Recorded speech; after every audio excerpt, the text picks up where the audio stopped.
고린도전서 7번째 시간입니다. 이번 시간에 저희 2장 11절부터 16절까지 보고 다음 시간에 계속해서 3장 들어가겠습니다. 먼저 잠깐 기도하겠습니다. 하나님 아버지, 저희가 주님의 말씀을 바르게 이해하고 또 이해한 그대로 그 말씀대로 살 수 있도록 도와주시기 원합니다. 예수님의 이름으로 기도드렸습니다. 아멘. 고린도전서 2장의 문맥은요, 6절부터의 문맥은 예수 그리스도입니다. 이해를 위해서 저희 다시 6절부터 읽겠습니다. 고린도전서 2장 6절. 그러나 우리가 완전한 자들 가운데서 지혜를 말하거니와 그것은 이 세상의 지혜가 아니요 또 아무 쓸모 없게 될 이 세상 통치자들의 지혜도 아니라 다만 우리는 신비 속에 있는 하나님의 지혜 곧 감추어진 지혜를 말하노니 이 지혜는 하나님께서 우리의 영광을 위하여 세상이 생기기 전에 정하신 것이라. 이 지혜는 이 세상 통치자들 중에서 아무도 알지 못하였으니 만일 그들이 그것을 알았더라면 영광의 주를 십자가에 못 박지 아니하였으리라. 지금은 정말 소수의 사람들만이 예수님이 참 하나님이요 구원자라는 사실을 알고 있지만 언젠가 모든 사람들이 예수님을 알게 되고 또 그분 앞에 무릎을 꿇게 될 것이고 또 모든 혀가 예수님이 주님이라고 고백을 하게 되겠죠. 9절. 그러나 이것은 기록된 바 하나님께서 자신을 사랑하신 자들을 위하여 예비하신 것들은 눈이 보지 못하였고 귀가 듣지 못하였으며 사람의 마음속에 들어가지도 못하였도다 함과 같으니라. 그러나 하나님께서 자신의 영으로 우리에게 그것들을 계시하셨으니 성령께서는 참으로 모든 것, 즉 하나님의 깊은 것들을 살피시느니라. 우리가 앞서 하나님께서 구원받은 사람들을 위해서 예비해 주신 것들을 살펴봤죠. 주님께서는 우리의 천한 몸과 마음을 영광스러운 몸과 또 거룩한 마음으로 변화시켜 주실 것이고요. 새 예루살렘에서 우리와 영원히 함께 하실 겁니다. 이제 11절. 사람의 것들을 사람의 속에 있는 사람의 영 외에 누가 알리요? 이와 같이 하나님의 것들도 하나님의 영 외에는 아무도 알지 못하느니라. 이제 우리가 세상의 영을 받지 아니하고 하나님으로부터 난 영을 받았으니 이것은 우리가 하나님께서 우리에게 값없이 주신 것들을 알게 하려 함이라. 그러니까 성령님을 우리에게 주신 목적이 나와 있죠. 하나님께서 우리에게 값없이 많은 것들을 주셨잖아요. 이게 뭔지 알게 하기 위해서 성령님을 주신 겁니다. 또한 우리가 그것들을 말하되 사람의 지혜가 가르치는 말로 하지 아니하고 성령님께서 가르치시는 말로 하나니 곧 영적인 것들은 영적인 것으로 비교하느니라. 그러나 본성에 속한 사람은 하나님의 영의 것들을 받아들이지 아니하나니 그것들이 그에게는 어리석은 것이니라. 또 그가 그것들을 알 수도 없나니 이는 그것들이 영적으로 분별되기 때문이니라. 오직 영에 속한 사람은 모든 것을 판단하나 그 자신은 아무에게도 판단을 받지 아니하느니라. 누가 주의 생각을 알아서 그를 가르치겠느냐. 그러나 우리가 그리스도의 생각을 가졌느니라. 성경은 성령님을 받지 않은 사람은 절대로 하나님과 예수 그리스도와 삼위일체, 또 성경의 중요한 진리들, 교리들 이런 것들을 이해하지 못한다고 말씀하고 있습니다. 이것이 바로 우리가 구원받지 못한 사람과 논쟁하거나 그들이 하는 모든 질문에 답할 필요가 없는 이유예요. 성경에서 말씀하시는 진리를 구원받지 못한 사람들은 결코 이해하지 못합니다. 구원받지 못한 사람에게는 오직 복음만 전해야 돼요. 구원받지 못한 사람과 몇 시간 동안 논쟁하는 것은 시간 낭비일 뿐입니다. 구원받지 못한 사람은 결코 성경을 이해할 수가 없기 때문이에요. 따라서 구원받지 못한 사람에게는 오직 복음만 전해주어야 합니다. 그러니까 구원받지 못한 사람과 이야기할 땐 이 복음에만 머물러 있어야 돼요. 다른 주제를 이야기하면 이야기해도 의미가 없습니다. 그 사람은 이해를 할 수가 없어요. 성경의 교리들. 구원받는 안 받았으면서 성경 교리 궁금해하는 사람 만나본 적이 있어요. 그런데 저도 잘 몰라가지고 오랫동안 설명을 해줬는데 나중에 보니까 의미가 전혀 없더라고요. 그 사람은 그냥 어떻게 보면 지식을 수집하는 사람이에요. 그래서 성경 믿는 사람한테 어떤 교리에 대해서 물어보고 그거 지식으로 그냥 수집하는 겁니다. 의미가 전혀 없어요. 구원받기 전에 성경을 읽어본 적이 있는 분은 구원받기 전과 후의 성경 읽기가 완전히 다르다는 사실에 동의하실 겁니다. 저도 실제로 그런 간증을 들었어요. 성경이 하도 많은 사람들이 믿고 좋다고 하니까 한번 읽어보려고 그랬는데 창세기 1장 1절부터 안 넘어가더라는 거예요. 창세기 1장 1절에서 막히더라는 겁니다. 처음에 하나님께서 하늘과 땅을 창조하시니라 이랬는데 도저히 동의가 안 된다는 거예요. 하나님이 있지도 않은데 있지도 않은 하나님이 하늘과 땅을 만들었다고 그러고 황당해도 그렇게 황당할 수가 없고 읽고 싶은 마음이 없더래요. 근데 그분이요 구원받고 나서는 완전히 달라졌어요. 믿어지더래요. 동의가 되더래요. 쭉쭉 읽히더래요. 달라진 거죠. 구원받기 전에는 불신이 가득한 마음으로 인해서 영적인 눈이 완전히 먼 상태로 성경을 읽었기 때문에 전혀 이해가 되지 않았는데 구원받은 이후에는 성령님께서 들어오셔서 눈을 열어주시기 때문에 말씀에 동의가 되고 이해가 되고 믿어지는 것 같은 느낌이 드는 겁니다. 자기가 믿는 건데 믿어지는 것 같은 막 느낌이 드는 거예요. 막 뭔가 자기가 하는데 뭐 잘 되는 것 같은 느낌이 들 때가 있잖아요. 자기가 사실은 잘하는 거거든요. 뭔가 달라진 겁니다. 우리가 말씀을 읽을 때마다 성령님께서는 이것이 사실이다 이렇게 말씀하시면서 우리가 말씀을 받아들이는 것을 도와주십니다. 구원받은 사람은 성령님께서 도와주세요. 말씀을 읽을 때 계속 읽는데 이건 사실이야 계속 알려주세요. 막 믿어지는 거예요. 믿어지는 게 아니라 내가 믿는 건데 믿어지는 것처럼 느껴지는 겁니다. 인간과 동물은 대화를 나눌 수가 없어요. 영화에서는 가능하죠. 무슨 뭐 닥터 두리틀 뭐 이런 거 영화에서는 가능하지 실제로는 불가능합니다. 개나 고양이와 기본적인 몇 가지 감정은 공유할 수가 있고요. 기초적인 의사 표현이나 표정이나 몸짓이나 소리로 기초적인 의사 표현을 구분할 수는 있죠. 배고파요, 뭐 나가고 싶어요, 뭐 졸려요, 응가마려워요. 이런 거는 구분할 수가 있어요. 개를 딱 보면 배고프구나, 응가마렵구나. 이런 거는 기초적인 의사 표현을 할 수 있습니다. 그 이상은 안 된다는 겁니다. 대화를 못 나눠요. 그렇죠. 짐승은 짐승의 영을 가지고 있어요. 사슴은 사슴을 이해하고요. 개는 개를 이해하고요. 사자는 사자를 이해합니다. 동물은 다른 동물과 소통할 수 있는 동물의 영을 가지고 있습니다. 인간은 동물의 영이 아닌 인간의 영을 가지고 있기 때문에 동물과는 소통을 할 수가 없습니다. 마찬가지로 구원받지 못한 사람은 하나님과 소통을 할 수가 없습니다. 영이 달라요. 동물과 인간이 완전히 서로 다른 영을 가지고 있는 것처럼 구원받지 못한 사람과 하나님은 완전히 서로 다른 영을 가지고 있기 때문입니다. 개는 인간이 주인이고 자신에게 음식과 안식처를 제공한다거나 혹은 자신을 공격한다는 등의 매우 제한적이고 기본적인 감정만 느낄 뿐이에요. 이 사람은 날 공격하는 사람인가? 경계를 하든지 이 사람은 안전한 사람이야. 그래서 막 배를 까고 뭐 들어눕는다든지 이 정도가 공유가 되는 겁니다. 그렇죠. 아무리 오랫동안 기른 개라고 할지라도요, 사람이 사람과 소통하고 교제를 나누듯이 서로의 의사를 전달하거나 생각을 공유할 수는 없습니다. 서로 다른 영을 가지고 있기 때문에 인간과 짐승의 소통에는 한계가 있어요. 구원받지 못한 사람도 하나님과 제대로 소통을 할 수가 없습니다. 그러니까 개가 인간과 소통하는 그 정도 소통만 돼요. 개들 중에는요, 남자만 무서워하는 개들도 있어요. 여자들한테 막 가서 꼬리도 치고 막 꼬리 막 헬리콥터라고 하죠. 막 난리가 나는데 남자만 보면 막 짖고 도망가 버려요. 짖다가 가까이 가면 도망가 버려요. 왜 그럴까요? 아저씨들한테 얻어맞은 거죠. 그 기억이 있어요. 남자들한테 맞은 기억이 있는 게는 남자만 보면 막 오줌 싸면서 도망가 버려요. 무서워가지고. 그 정도 구원받지 않은 사람은 딱 그 정도라는 거예요. 하나님과의 소통과 교감이. 하나님이 계실지도 모르겠는데, 그렇죠. 구원받지 않은 사람이라고 하나님 없어 이러진 않아요. 하나님 있을지도 몰라 이렇게 생각하는 사람도 있어요. 근데 그분은 무서운 분이라서 나한테 벌을 주는 건 아니야?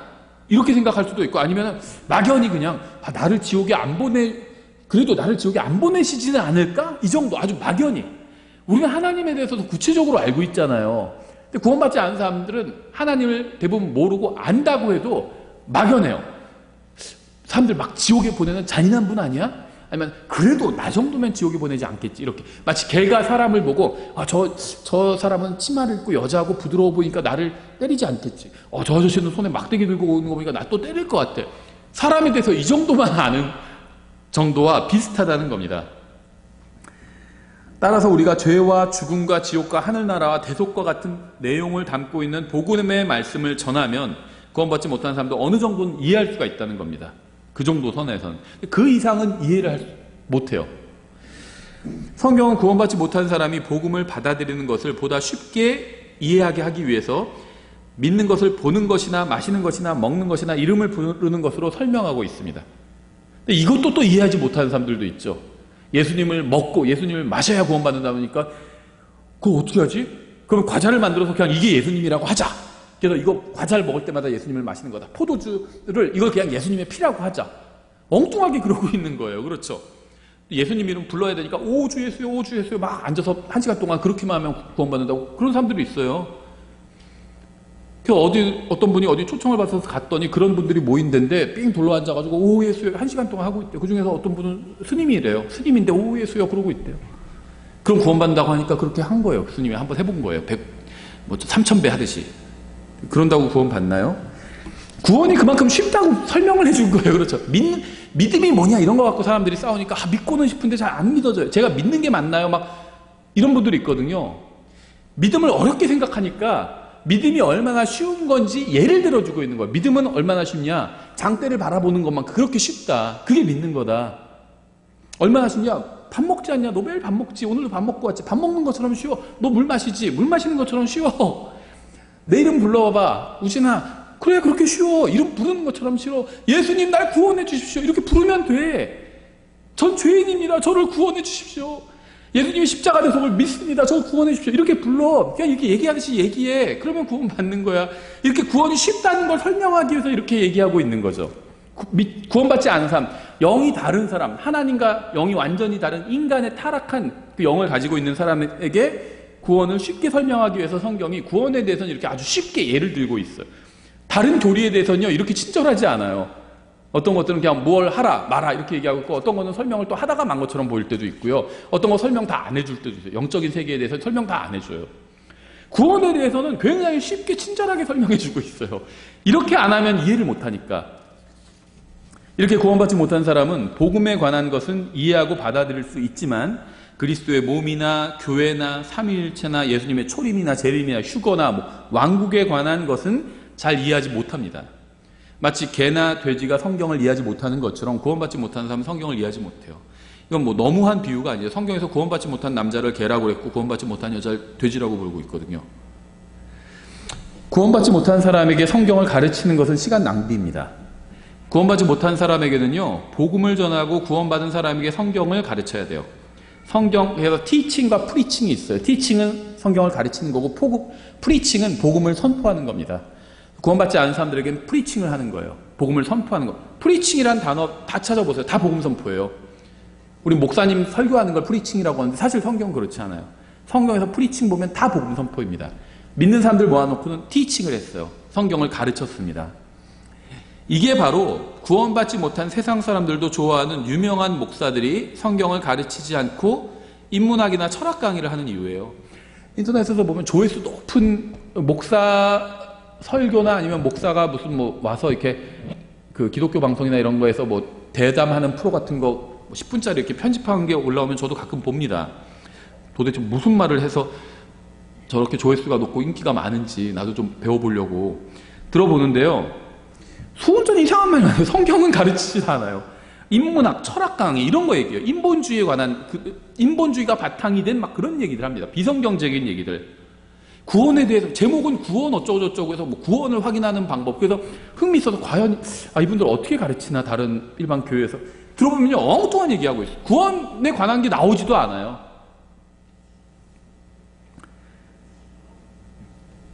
구원받지 못한 사람은요 성경을 이해하지 못하기 때문에 성경을 가르치면 인기를 얻을 수가 없어요. 성경만 갖고 막 탁탁탁탁 풀어 나가면요 조회수가 안 나와요. 인기가 없어요. 그런 거는. 하지만 철학이나 인문학, 종교학, 정치학 이런 거 가르치면요 구원받지 못한 세상 사람들도 이해할 수 있는 것이기 때문에 그들에게 인기를 얻을 수 있습니다. 무슨 말인지 알아요. 철학, 인문학, 정치학, 종교학 이런 건 구원받지 않은 사람도 이해합니다. 그래서 인기가 있어요. 구원받지 못한 사람들은 성경을 이해할 수 없기 때문에 그들에게 성경을 가르칠 수가 없습니다. 따라서 그들에게 성경을 가르치려고 시간 낭비할 필요가 없고요. 복음만 전하면 돼요. 복음만 전하면 됩니다. 11절 사람의 것들을 사람의 속에 있는 사람의 영 외에 누가 알리오? 이와 같이 하나님의 것들도 하나님의 영 외에는 아무도 알지 못하느니라. 이제 우리가 세상의 영을 받지 아니하고 하나님으로부터 난 영을 받았으니 이것은 우리가 하나님께서 우리에게 값없이 주신 것들을 알게 하려 함이라. 여러분이 예수님을 구원자로 받아들일 때 하나님께서는 성령 하나님께서는 여러분 안에 들어오게 되십니다. 들어오십니다. 그리고 거하십니다. 여러분이 이렇게 성령님을 모시게 되면 성경 교사가 성경을 가르치는 것을 듣고 이해하고 받아들일 수 있게 돼요. 예를 들면 제가 요한일서 5장 7절을 가지고 인용하면서 삼일체 하나님에 관해서 가르치면 구원받은 사람은 아무런 반감 없이 그 교리를 받아들이게 된다는 겁니다. 그러니까 구원받은 사람은 목사가 가르치는 걸 다 받아들이라 그런 얘기가 아니라 목사가 가르치는데 성경적으로 가르치는 거 있잖아요. 성경적인 근거를 보여주면서 이런 것들을 받아들이게 된다는 겁니다.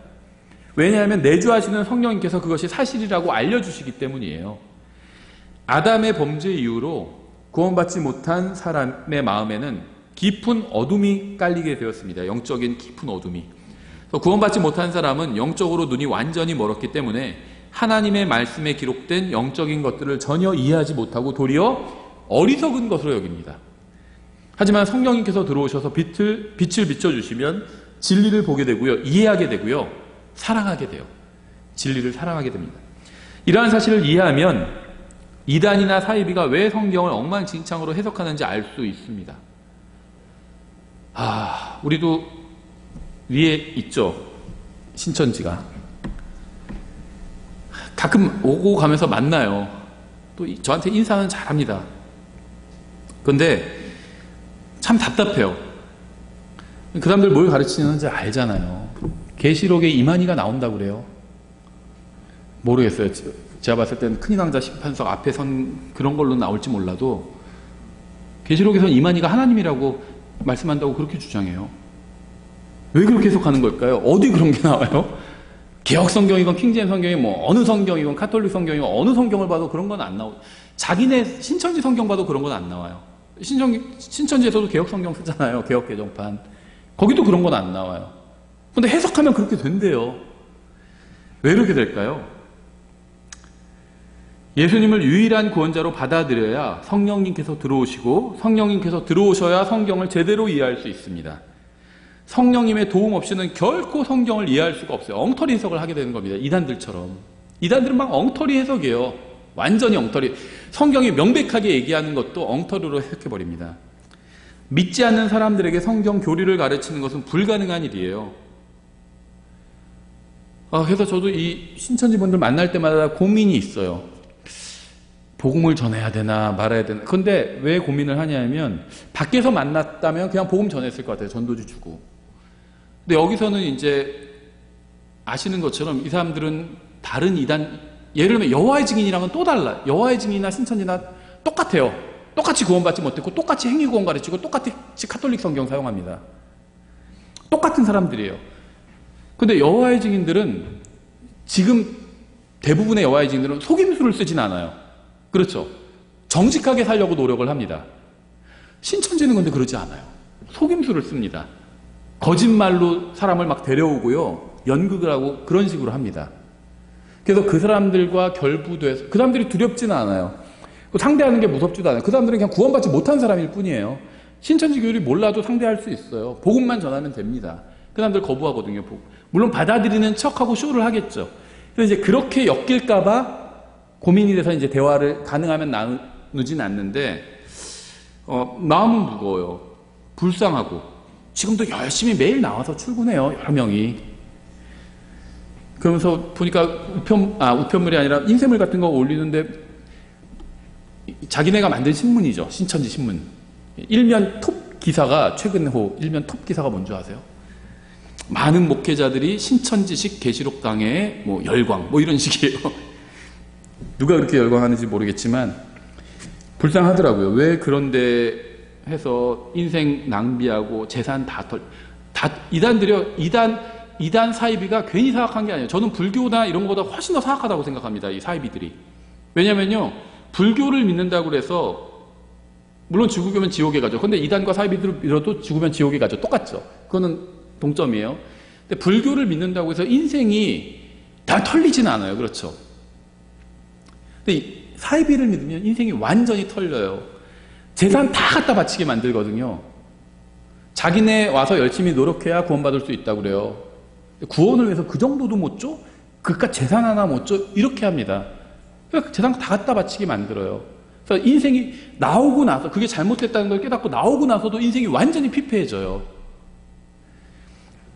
저는 그래서 굉장히 사악하다고 생각합니다. 이 사람들. 그 아래에 있는 사람들이야 어리석게 눈이 가려서 거기 있지만 그 헤드쿼터 지도부는 굉장히 사악해요. 이 사이비는. 그냥 불교 이런 거랑은 차원이 달라요.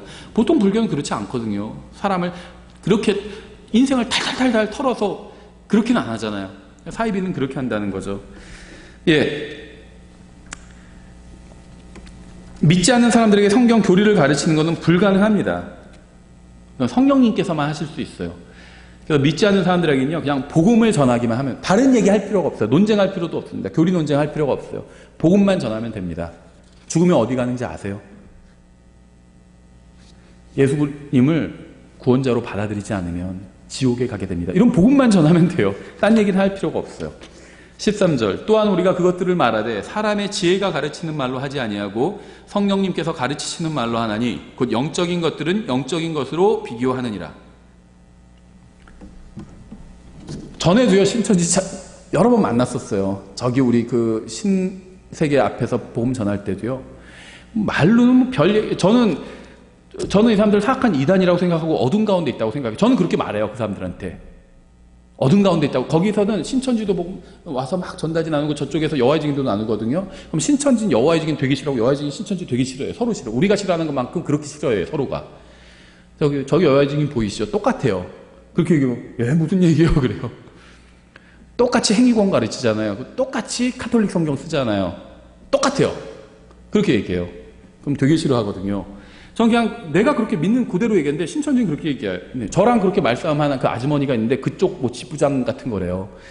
전도지를 나눠주니까 전도지에 전화번호가 있잖아요. 그래서 요즘 전도지에서 전화번호 그냥 빼버렸는데 전화를 해요. 와가지고 전화 와가지고 목사님 제가 너무 존경합니다. 저희 너무 좋은 행사했는데 뭐 참석해 주시고 이래요. 그 아줌마 신천지 그 지부장 아주머니가 저를 존경할까요? 아니죠. 거짓말하는 거잖아요. 네, 그래서 상대를 안 하는 게 좋아요. 복음을 전하고 전도지 주고 더 이상 상대 안 하는 게 좋습니다. 왜냐하면 완전히 눈을 가린 상태이기 때문에 어떻게 할 수가 없어요. 정말 하나님께서 불쌍히 여겨주셔서 그 틈을 열어달라고 문을 열어달라고 이렇게 기도할 수밖에 없습니다. 예, 13절에 또한 우리가 그것들을 말하되 사람의 지혜가 가르치는 말로 하지 아니하고 성령님께서 가르치시는 말로 하나니 곧 영적인 것들은 영적인 것으로 비교하느니라. 여기서 말하는 영적인 것은요 다른 것이 아니라 성령님께서 가르치시는 말입니다. 성령님께서 가르치시는 말은 하나님의 말씀인 성경을 의미합니다. 영적인 것은 성경을 말해요. 막 성경 말씀만 갖고 그러지 마세요. 우린 영적인 것을 추구합니다. 이렇게 얘기하시는 분들이 있는데 그 영적인 것이 성령님께서 가르치시는 말이고요. 성령님께서 가르치시는 말은 성경이에요. 성경 말고 다른 거 가르치실까요? 성령님께서? 그러지 않아요. 우리나라의 기독교인이 많이 줄긴 했지만 아직도 자신이 기독교인이라고 주장하는 사람들은 많이 있습니다. 하지만 모든 일에서 성경이 무엇이라고 말씀하시는지 먼저 묻는 사람은 극히 적어요. 구원받은 사람이라면 모든 일에서 성경이 무엇이라고 말씀하시는지 확인해 봐야 합니다. 우리의 모든 대화에서는 항상 하나님께서 무엇이라고 말씀하시는지가 가장 먼저 고려되어야만 합니다.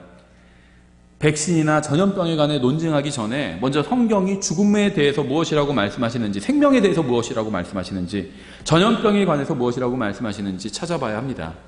성경에서 전염병은요 항상 하나님께서 죄를 지은 인간들로 하여금 하나님을 두려워하고 하나님 앞에 나오게 하기 위해서 사용하시는 체벌 도구예요. 이러한 사실을 간과하고 백신이 어떻고 전염병이 어떻고 하는 것은 아무 유익을 주지 못합니다. 성경은 구원받지 못한 사람들은 영적인 것들, 성경의 교리들, 하나님의 말씀을 이해하지 못한다고 분명하게 말씀하고 있어요. 그런데 자신이 구원받았다고 하는 사람들조차 성경을 이해하지 못하는 것처럼 보이는 경우가 정말 많이 있습니다. 왜냐하면 구원받았다고 하면서도 영적인 것을 영적인 것으로 비교하지 못하는 경우가 허다하기 때문이에요. 또한 우리가 그것들을 말하되 사람의 지혜가 가르치는 말로 하지 아니하고 성령님께서 가르치시는 말로 하나니 곧 영적인 것들은 영적인 것으로 비교하느니라. 누가 무슨 말을 하면 우리는 하나님의 말씀으로 그 말을 점검해 봐야 합니다. 정치인이 무슨 하는 말도요 하나님의 말씀으로 비교해 봐야 돼요. 목사가 하는 말도요, 하나님의 말씀으로 비교해 봐야 합니다. 정부에서 하는 말도 하나님의 말씀과 비교해 봐야 되고요. 인터넷 동영상에서 들은 말도 하나님의 말씀과 비교해 봐야 합니다. 전 여러분으로 인해서 주님께 정말 감사를 드립니다. 여러분이 없었다면 또 제가 이렇게 사역을 못했을 거예요. 그렇죠? 문서 사역도 못하고 할 수가 없어요. 저 혼자 하는 것 같지만 혼자 할 수가 없어요. 물리적으로도 후원해 주시는 분들이 계시고요. 그 다음에 또 교열 봐주시고 책 만드는데 도와주시는 분들이 계시죠. 또 책 편집하고 이런 거 도와주시는 분들도 있어요. 지금까지 책을 40 몇 권 냈는데요. 8년간, 그러니까 우리 교회에서 낸 것만 47권 정도 이렇게 냈어요. 근데 다 후원금으로 낸 거예요. 후원금으로. 다른 목사님들 놀라요. 어떻게 그렇게 계속 낼 수 있냐고, 이 어려운 시기에. 후원금으로 낸 거예요, 다.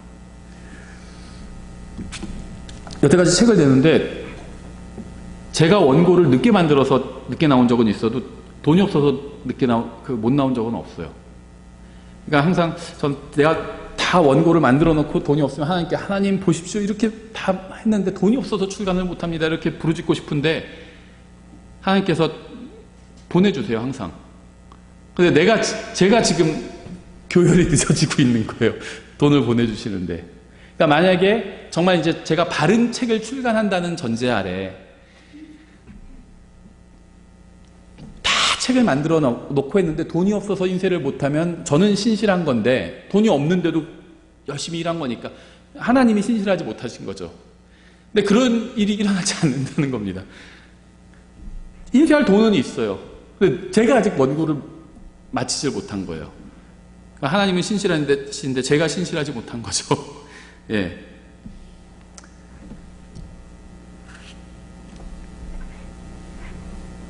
저의 사역이 물론 주님께서 허락해 주시니까 하는 거지만 또 여러분이 도와주시니까 하는 겁니다. 함께 모여서 도와주니까 할 수 있는 거예요.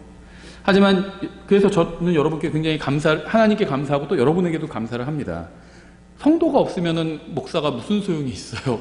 그럼 목사가 아니에요. 목사는 하나님께 안수를 받아야 목사가 되는 거죠.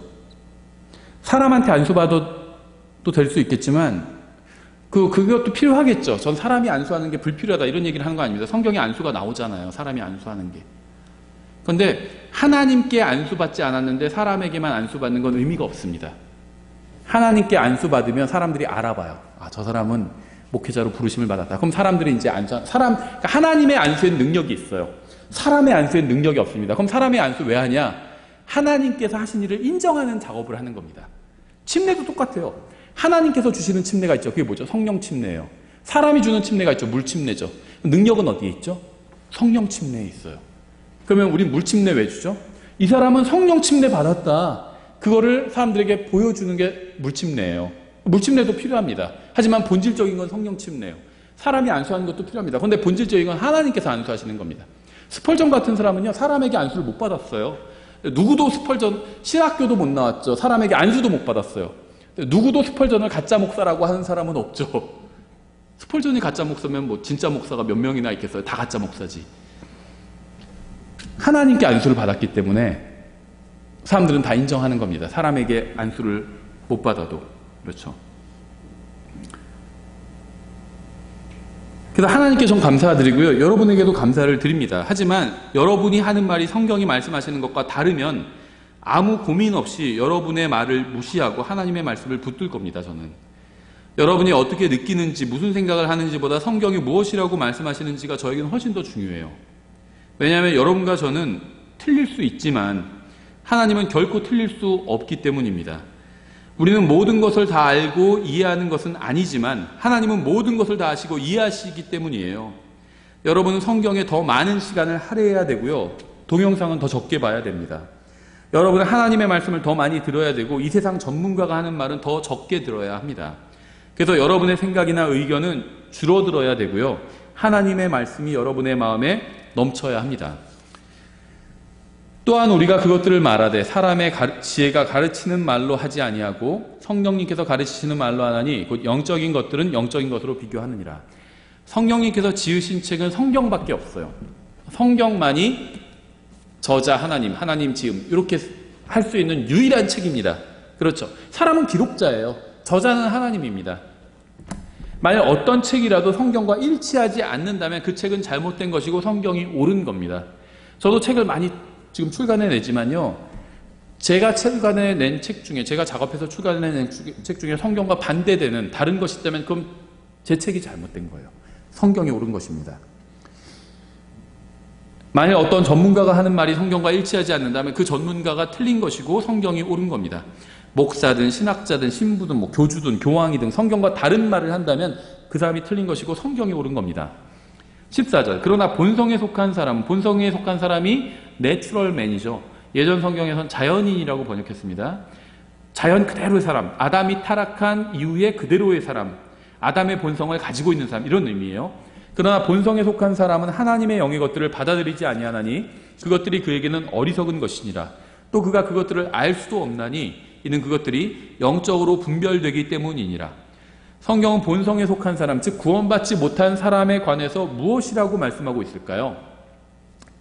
여러 군데 나오는데 에베소서 2장 1절에도 나오죠. 에베소서 1장 1절에 또 그분께서 범법과 죄들 가운데 죽었던 너희를 살리셨도다. 구원받기 전에 사람은요, 어떤 분들은 영적으로 죽었다 이렇게 표현하시는데 저도 그게 대단히 잘못된 표현이다 이렇게 생각은 안 하지만 성경에는 없는 표현이에요.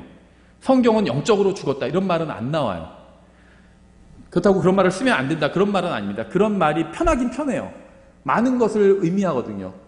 어느 정도 합리적으로 보이는데 성경에 나온 표현은 아닙니다. 성경은 어떻게 말씀하시면 구원받지 않은 사람은 영적으로 죽었다가 아니라 범법과 죄들 가운데서 죽어 있었다 이렇게 표현합니다. 성경은. 지나간 때에는 너희가 그것들 가운데서 이 세상의 행로를 따라 걸으며 공중의 권세 잡은 통치자 곧 지금 불순종의 자녀들 가운데서 활동하는 영을 따라 걸었느니라. 잘못된 영 따라 다녔다는 거예요. 우리가 구원받기 전에. 지나간 때에는 우리도 다 그들 가운데서 우리 육신의 욕심 안에서 생활하며 욕심과 생각의 욕망을 이루어 다른 사람들과 같이 본래 진노의 자녀들이었으나, 성경은 이 세상의 행로, 패스, 다른 말로 하면 웨이, 길이죠. 이 세상의 길이 잘못되었다고 말씀합니다. 세상이 다 가는 길 있잖아요. 우리도 막 그걸 따라가잖아요. 막 해서 취직하고 세상이랑 똑같이 막 가려고 하잖아요. 그게 잘못됐다고 말씀합니다. 하나님께서 이 세상의 길이 잘못되었다고 말씀하시는 거죠. 구원받지 못한 사람은 모두 불순종의 자녀들입니다. 누군가 불순종한다는 것은 규칙이 있다는 걸 의미하죠. 이 세상에서 많은 교육을 받아서 교수가 되고 학자가 되었다 할지라도 구원받지 못해 하나님의 말씀을 알지 못한다면 무지한 거예요. 구원받지 못해서 성령님을 모시지 못한 본성에 속한 사람은 그가 아무리 세상에서 많은 교육을 받았다 할지라도 말씀대로 살며 승리하는 법을 우리에게 가르쳐 줄 수가 없죠. 왜냐하면 그들은 절대적으로 옳은 것과 절대적으로 틀린 것이 무엇인지 모르기 때문입니다. 에베소서 2장 1절부터 3절에 의하면 이 세상을 긍정적으로 바라보는 것은 구원받지 못했다는 증거입니다. 이 세상의 길이 잘못됐기 때문에. 이사야서 55장 8절 이렇게 말씀하고 있어요. 내 생각들은 너희 생각들과 같지 아니하며 내 길들은 너희 길들과 같지 아니하니라. 주가 말하노라. 하나님의 생각과 우리의 생각은 완전히 다릅니다. 주님의 생각은 옳고 우리의 생각은 틀렸어요. 하나님의 생각과 우리 생각이 같으면 우리도 옳은 건데 다를 때는 우리가 무조건 틀린 겁니다. 그래서 우리의 생각을 주님의 생각에 맞춰야 합니다. 기도는요, 막 하나님의 생각을 바꾸고 막 그게 기도가 아니에요. 구약에서는 그런 거 있었던 것 같은데 신약 성도의 기도는 그런 게 기도가 아니라는 겁니다. 신약 성경에서 어디서 하나님의 생각을 바꾸는 게 어디 있어요? 구약 성경의 기도가 좀 다른 이유가 있어요. 그거는 나중에 기회가 될 때 말씀을 드리겠습니다. 신약 성도의 사도 바울이 언제 하나님 생각 바꾸려고 했나요? 오히려 자기 생각을 바꿨죠. 자기 생각은 원래 뭐였나요? 자기는 복음을 위해서 헌신된 사람이죠. 사도 바울보다 더 헌신된 사람 보신 적 있어요? 전 본 적 없어요. 정말 이 세상에서의 삶은 포기한 사람처럼 보여요. 복음 전도, 하나님 말씀 가르치는 것, 이것만이 인생의 유일한 목표였고 그렇게 실천한 사람이었죠, 사도 바울은. 그래서 나를 따라라고 말할 수 있는 사람이었어요. 저는 그런 말 못해요. 여러분이 저처럼만 하시면 됩니다. 그리스도의 심판석에서 다 상급받을 수 있습니다. 이렇게 말을 못하겠어요. 제가 아무리 얼굴이 두꺼워도. 그렇지 않거든요. 저처럼 하면 안 돼요. 제가 가르치는 것처럼은 하세요. 제가 하는 대로 하지 마세요. 저도 너무나도 많이 부족하거든요. 사도 바울은요, 나를 따라오라 이렇게 말할 수 있는 사람이었고 그래도 되는 사람이었습니다. 그렇죠? 그렇게 살았어요. 근데 사도 바울이 뭘 구했죠? 자기 병 고쳐달라고. 뭔지는 안 나오지만 아마도 눈이 아팠을 거다 이렇게 추측을 하죠. 왜냐하면 사도 바울이 너희가 너희 눈이라도 빼서 나에게 주었으리라 막 이런 말을 하잖아요. 눈이 안 좋았을 거예요. 그럼 복음을 전할 때 안 좋은 눈보단 좋은 눈이 훨씬 좋지 않나요? 그렇죠? 하나님 말씀 연구하고 복음 전하는데 훨씬 좋아요. 근데 그걸 계속 고쳐달라고 한 게 그렇게 무리한 부탁은 아니죠. 그렇잖아요. 무슨 슈퍼맨 같은 체력을 달라고 한 것도 아니고 그냥 그 정도인데 하나님께서 들어주지 않으셨습니다. 그러니까 사도 바울이 어떻게 했죠? 끝까지만 하나님 생각을 바꾸려고 하지 않았어요. 자기 생각을 바꿨습니다. 그렇죠? 하나님께서 응답 안 해주셨다는 건 하나님이 옳고 내가 뭔가 잘못됐다는 거다. 그럼 내가 생각을 바꿔야죠. 생각을 바꿨어요. 그게 그게 바른 기도라는 겁니다. 내 생각들은 너희 생각들과 같지 아니하며 내 길들은 너희 길들과 같지 아니라 주가 말하노라. 우리의 생각을 주님의 생각에 맞추기 위해서 우리는 주님께서 무엇이라고 말씀하셨는지 찾아봐야 돼요. 굉장히 중요합니다. 나의 생각을 버리고 주님의 생각에 내 생각을 맞추는 겁니다. 이게 신앙생활이에요. 난 그런 거 한 적 없는데? 난 그냥 교회 잘 나오고 그냥 헌금하고 그 다음에 자기 전에 기도하고 무슨 밥 먹기 전에 기도하고 이게 단데? 그럼 신앙생활 하고 있지 않은 거예요. 그냥 그건 종교생활을 하고 있는 거예요. 나의 생각을 버리고 하나님의 생각을 찾아서 그 생각에 내 생각을 맞춰가는 것. 이게 신앙생활이고 이게 영적 성장이에요. 그런데 그걸 하기 위해서는 뭘 해야 되죠? 하나님의 말씀을 읽어야 되죠. 알아야죠. 그래서 저희 교회에서 계속 성경 읽거라, 그 다음에 성경 읽는데 도움이 되는 책들, 밥을 먹어야 되면, 제가 집에서도 그런 얘기 하거든요. 밥을 아이들이 안 먹어서 보통 고민들이잖아요. 저희 아이들도 많이 먹지 않아요.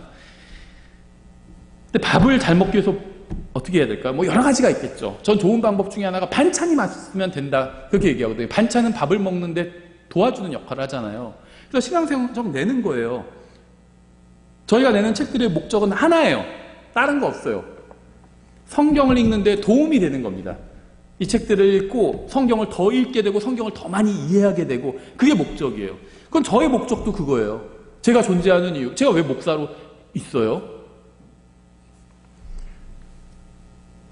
성경을 여러분이 이해하는 데 도움을 주는 사람이잖아요. 그게 저의 일이에요. 저희가 출간하는 책도 그게 목적입니다. 사람들은요, 토론하러 나와서 저마다 자기 생각을 말하죠. 사람들의 생각만 들어서는 결코 영적으로 성장할 수 없습니다. 토론 같은 거 너무 좋아하지 마세요. 사람들의 생각을 듣느라 시간 낭비하지 말고요. 성경을 읽으면서 하나님의 생각이 무엇인지 들어야 합니다. 여기서 모든 신앙생활이 이제 시작이 되는 거예요. 이것만 하면 된다는 얘기가 아니에요. 여기서 시작되는 겁니다. 하나님의 말씀을 듣는 데서 신앙이 시작돼요. 그게 끝이 아니에요. 거기서 시작되는 겁니다. 성경에 의하면 인간의 생각은 틀렸습니다. 인간이 가는 길도 잘못된 길이에요. 오직 하나님의 길과 하나님의 생각만 옳습니다. 성경을 읽어야만 성령께서 무슨 생각을 하시는지 알 수가 있어요. 하나님께서는 장식품으로 사용하라고 성경을 주신 건 아닙니다. 하나님께서는 우리의 잘못된 생각을 바로잡으라고 성경을 주셨습니다. 주님께서는 우리의 인생을 바로잡으라고 성경을 주셨어요. 우리가 성경을 믿기만 하면 주님께서는 모든 것을 단순하게 만들어 주실 겁니다. 제가 강의하고 출간한 책을 읽고 성경을 더 잘 이해하게 되었다고 하는 사람들이 있어요. 제가 대단한 설교자이기 때문이 아니라 성령님께서 말씀을 믿는 사람의 눈을 열어주셨기 때문에 그 사람들이 성경을 이해하게 된 겁니다. 아무리 설교자가 잘나도요, 성령님께서 일하지 않으시면 아무런 일도 일어나지 않아요. 중요한 건 설교자가 아니라 성령님이에요. 성령님. 성경은 믿고 행하려는 사람에게는 너무나도 분명하고 명확하게 이해가 됩니다. 전 여러분에게 제 생각이 아닌 하나님의 말씀을 전하려고 합니다. 그러려고 노력해요. 제가 왜 여러분에게 의료에 관한 조언을 하지 않는지 아세요? 성경에는요, 그런 게 없기 때문이에요. 성경에 없는 건 저희 주제가 아닙니다. 성경에 없는 것은 각자 양심에 따라 행하면 돼요. 성경은 백신에 관해서 아무 말씀도 하지 않습니다. 백신이라는 것 자체가 나오지 않아요. 그런 개념도 나오지 않아요. 그렇죠? 여러분이 백신에 관해서 어떤 생각을 하고 어떤 행동을 취하든 그건 여러분 자유예요. 성경에선 버스에서 안 나오죠. 지하철도 안 나와요. 그럼 버스를 타든 지하철을 타든 그건 여러분 자유예요. 성경에 없는 건 그게 죄가 아니라면 자유입니다. 백신은 죄가 아니죠. 그럼 맞든지 안 맞든지 그건 자유라는 겁니다. 하지만 여러분이 행하는 것을 다른 사람에게도 강요하지 마세요. 버스를 타는 건 죄야. 지하철을 타야 돼, 그리스도인은. 이런 말은 하지 말라는 겁니다. 성경에 없는 거니까. 성경에 없는 것을 강요하는 것은 진리를 행하는 것이 아닙니다. 성경에 없는 것은 그저 누군가의 의견일 뿐이에요. 그리고 그 의견이 성경과 일치하지 않는다면 따를 필요가 없습니다. 그 의견을 받아들일 분은 받아들이고 거부할 분은 거부하세요. 성경에 없는 문제는 여러분이 자유롭게 행할 수 있습니다. 저는 오직 성경에 기록된 것만 절대적인 진리로 받아들여요. 나머지는 다 그렇게 심각한 문제로 받아들이지 않습니다. 백신이건 전염병은 성경에 있죠. 이건 심각한 거예요. 근데 무슨 핵실험이건 저한테는 그게 심각한 문제가 아니에요. 저한테는 성경에 있는 것만 심각한 문제입니다. 예수님을 믿는 것, 안 믿는 것, 이건 성경에 있죠. 이건 심각한 문제예요. 영원한 운명을 결정하고, 핵폭탄도요, 영원한 운명을 결정하지는 않아요. 일시적인 운명만 결정합니다. 이 세상에서의 삶과 죽음만 결정해요. 예수님을 믿고 안 믿고는 영원을 결정해요. 훨씬 더 심각한 문제입니다. 제가 뉴스 마음대로 할 수 있으면 저는 그런 걸 보도할 것 같아요. 항상 핵실험 이런 거 사소한 거 하지 말고 하나님의 말씀에 대한 거, 예수님을 믿느냐 안 믿느냐, 이거보다 더 중요한 뉴스가 어디 있어요, 이 세상에. 성경은 예수 그리스도만이 유일한 구원자시고 이분을 구원자로 받아들이지 않는 사람은 영원히 불타는 곳에서 고통을 당할 것이라고 말씀합니다. 저는 그 말씀 그대로 될 것이라고 믿어요. 이거보다 더 중요한 문제는 없다고 믿습니다. 9절에 이렇게 되어 있죠. 하늘들이 땅보다 높음 같이 내 길들은 너희 길들보다 높으며 내 생각들은 너희 생각들보다 높으니라. 인간이 아무리 많은 공부를 하고 지식을 쌓아도요, 하나님에 비하면 말 그대로 하늘과 땅 차이입니다. 인간이 아무리 로켓을 만들어 달을 탐사하고 하나님께서 주시는, 그래도요, 하나님께서는 주님을 떠나서는 생명이 어디서 왔는지 알 수도 없게 하셨어요. 그렇죠. 막 인간이 달에 로켓을 보내고 막 그래도요, 지금 어떤 세상인가요?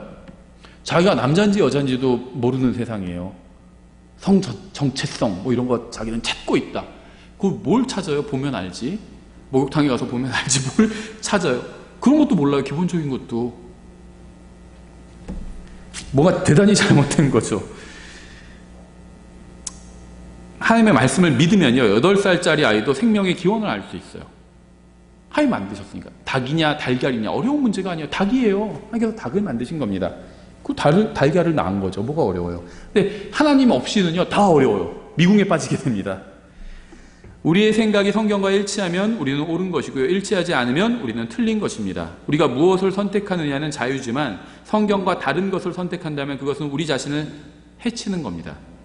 신앙생활은 성경과 일치하는 삶을 살고 말씀대로 행하는 거예요. 이게 신앙생활이에요. 성경을 믿는 사람에게는 신앙생활이 단순합니다. 복잡하지 않아요. 목사님 몰라서 그래요. 전 지금 상황이 너무 복잡합니다. 안 복잡해요. 자기 문제를 자기가 생각하면 되게 복잡하다고 생각하거든요. 우리 애들 문제랑 다 복잡해요. 안 복잡해요. 다른 사람이 보면요, 단순해요. 단순합니다. 단순해요. 특히 하나님의 말씀을 비춰보면 단순합니다. 왜 복잡하게 보이는 걸까요? 내 욕심 때문이에요. 내 잘못된 생각 때문입니다. 생각을 고쳐먹으면 돼요. 단순해집니다. 다시 본문으로 들어가서 고린도전서 2장 15절에 오직 영에 속한 사람은 모든 것을 판단하나 그 자신은 아무에게도 판단을 받지 아니하느니라. 영에 속한 사람이라는 것은요, 거룩한 삶을 사는 사람이라는 의미는 아니에요. 이 문맥에서는. 문맥은 구원받아 성령님을 내면에 모신 사람에 관한 것입니다. 성령님을 따라 사는 사람에 관한 것이에요. 영에 속한 사람은 모든 것을 판단합니다. 구원받지 못한 사람, 성령님을 모시지 못한 사람은 영적인 것들을 판단하는 것을 싫어하고요, 판단할 수도 없습니다. 구원받아 성령님을 내면에 모신 사람은 성경을 이해할 수 있어요. 성경을 이해할 수 있는 사람은 하나님의 말씀으로 모든 것을 판단할 수 있고 판단해야 합니다. 도둑질하면 죄를 지은 거죠. 간음하면 죄를 지은 거고요. 거짓말하면 죄를 지은 겁니다. 누가 무슨 생각을 하고 무슨 말을 하는 상관없이 이러한 짓을 행하면 죄를 지은 겁니다. 왜냐하면 하나님께서 이런 것들을 죄라고 성경에서 분명하게 말씀하셨기 때문이죠. 자기가 생각하는 대로 사는 사람은 성경을 믿는 사람이 아니에요. 하나님께서 성경을 기록하게 하시고 우리에게 주신 이유는 우리가 진리를 따라 살게 하기 위함입니다. 우리에게 성경을 주신 이유는 읽고 감상평이나 하라고 주신 것이 아니라 주님께서 말씀하신 대로 의롭게 살게 하기 위해서 성경을 주신 거예요. 오직 영에 속한 사람은 모든 것을 판단하나 그 자신은 아무에게도 판단을 받지 아니하느니라. 구원받아 성령님을 모신 사람은 성경을 이해할 수 있기 때문에 모든 것을 말씀으로 판단할 수 있는 겁니다. 이게 소위 말하는 이제 리갈 마인드예요. 법조인들이 갖춰야 되는 마인드며 모든 걸 법률로 판단할 수 있어야 되죠. 마찬가지예요. 성경으로 하나님의 말씀으로 판단할 수 있어야 됩니다. 하지만 아무에게도 판단을 받지 않아요. 성령님의 인도를 따라 말씀대로 사는 사람은 수천 명의 판단을 받아도 상관하지 않습니다. 이 세상 사람들이 저를 판단하는 건 상관하지 않아요. 저 사람은 방에 앉아가지고 뭐 성경만 연구한다고 그러고 그 시간에 나가서 무슨 농사를 져서 생산적인 일을 하지. 세상 사람들은 저를 그렇게 판단할 거예요. 앉아서 무슨 성경이나 뒤적거리고 있고 그렇게 판단할 겁니다. 저는 상관 안 해요. 그 사람들은 이 말씀이 얼마나 중요한지 모르는 사람들이잖아요. 저한테는 그런 게 중요하지 않습니다. 그런 사람들의 판단이 중요하지 않아요. 말씀대로 사는 사람이 말씀대로 사는 사람은요, 수천 명이 대적하고 정죄해도 상관하지 않아요. 이 세상 모든 사람이 반대해도 하나님께서 말씀하셨다면 그대로 따라야 합니다. 하나님께서 잘못된 것이라고 말씀하신다면 누가 그것을 하든 얼마나 많은 사람이 그것을 하든 상관없이 그건 잘못된 거예요. 하나님께서 나를 바르다고 판단하셨다면 모든 사람이 나를 틀렸다고 판단해도 상관이 없습니다. 우리는 이 세상의 모든 것을 하나님의 말씀으로 판단할 것입니다.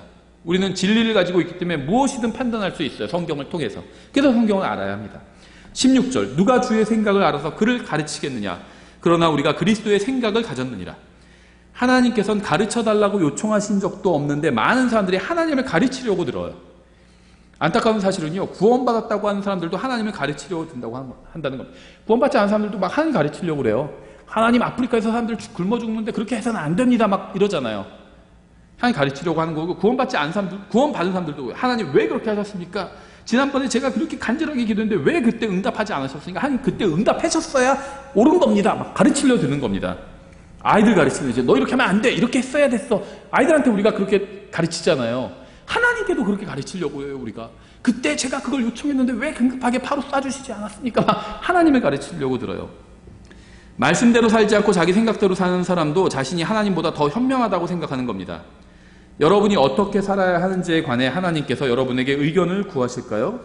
하나님께서 여러분의 뜻대로 행하셔야 될까요? 아니면 여러분이 하나님의 뜻대로 행해야 될까요? 누구의 뜻대로 사는 인생이 더 나은 인생일까요? 여러분의 뜻대로 사는 인생 아니면 하나님의 뜻대로 사는 인생 중에. 그러나 우리가 그리스도의 생각을 가졌느니라. 여러분은 그리스도의 생각을 가지고 있나요? 그리스도의 생각이 뭔가요? 빌립보서 2장에 나오죠. 5절에 너희 안에 이 생각을 품을지니, 마지막 성경 구절 인용입니다. 너희 안에 이 생각을 품을지니 그것은 그리스도 예수님 안에도 있던 생각이라. 그분은 하나님의 형체로 계심으로 하나님과 동등함을 강탈로 여기지 아니하셨으나 스스로 무명한 자가 되사 자기 위에 종의 형체를 취하시고 사람들의 모습이 되셨으며 사람의 모양으로 나타나사 자기를 낮추시고 죽기까지 순종하셨으니 그 십자가의 죽음이라. 그리스도의 생각이 무엇인지 아세요? 하나님의 말씀에 순종하는 겁니다. 그리스도의 생각은 하고 싶지 않을 때도 말씀에 순종하는 거예요. 에베소서 2장에 의하면 구원받지 못한 사람, 즉 본성에 속한 사람은 불순종의 자녀입니다. 하지만 그리스도의 생각은 말씀에 순종하는 거예요. 예수님은 아들 하나님이셨죠. 하지만 인간의 몸을 입고 이 세상에 오셔서 아버지 하나님의 말씀에 순종해서 십자가 위에서 죽으셨습니다. 겟세마네 동산에서 기도하신 거 기억하시죠? 빨리 가서 저 십자가에 달리고 싶어요. 예수님 이렇게 기도하지 않으셨어요. 가기 싫다고 하셨습니다. 이 죽음의 잔을 마시기 싫다고 하셨어요. 하지만 아버지께서 원하신다면 바로 마시겠습니다. 이렇게 순종하셨죠. 이것이 바로 그리스도의 생각이에요. 하나님께서 말씀하시면 여러분이 원하지 않아도 순종하는 것이 바로 그리스도의 생각입니다. 그분이 말씀하신 대로 그대로 행할 만큼 하나님을 신뢰하는 것이 바로 그리스도의 생각이에요. 하나님께서는 술에 관해서 무엇이라고 말씀하실까요? 배우자 선택에 관해서 무엇이라고 말씀하실까요? 직업에 관해서 무엇이라고 말씀하실까요? 하나님께서는 친구에 관해서 무엇이라고 말씀하실까요? 인생에 관해서, 생명에 관해서, 세상에 관해서 무엇이라고 말씀하실까요? 이러한 것들에 관해서 하나님께서 무엇이라고 말씀하시는지 찾아보세요. 그리고 하나님의 말씀에 동의하고 그대로 행하십시오. 참 쉽죠? 그러니까 하나님의 뜻대로 사는 것, 그리스도인답게 사는 것은 단순합니다. 우리가 원하지 않아서 그렇지. 하나님께서는요, 세상의 문명이 발전한 것을 보고 감동하지 않으십니다. 다니엘서에서 공부했죠. 그냥 끔찍한 짐승으로 보여요. 하나님 앞에서는 이 세상 왕국들이. 하나님께서는요, 우리가 많은 돈을 번 것을 보고 감동하지 않으십니다. 하나님께서는 우리가 인류대학에 진학한 것을 보고 감동하지 않으십니다. 하나님께서는 우리가 어려운 시험에 합격하고 세상에서 알아주는 직업을 갖게 된 것을 보고 감동하지 않으십니다. 하나님께서는 우리 교회가 큰 건물을 세운 것을 보고 감동하지 않으십니다. 하나님께 감동과 기쁨을 드리는 것은 우리가 우리의 생각을 버리고 오직 하나님만을 신뢰하며 사는 겁니다. 예수님께서 하셨던 거죠. 우리도 그렇게 하면 감동하시는 거예요.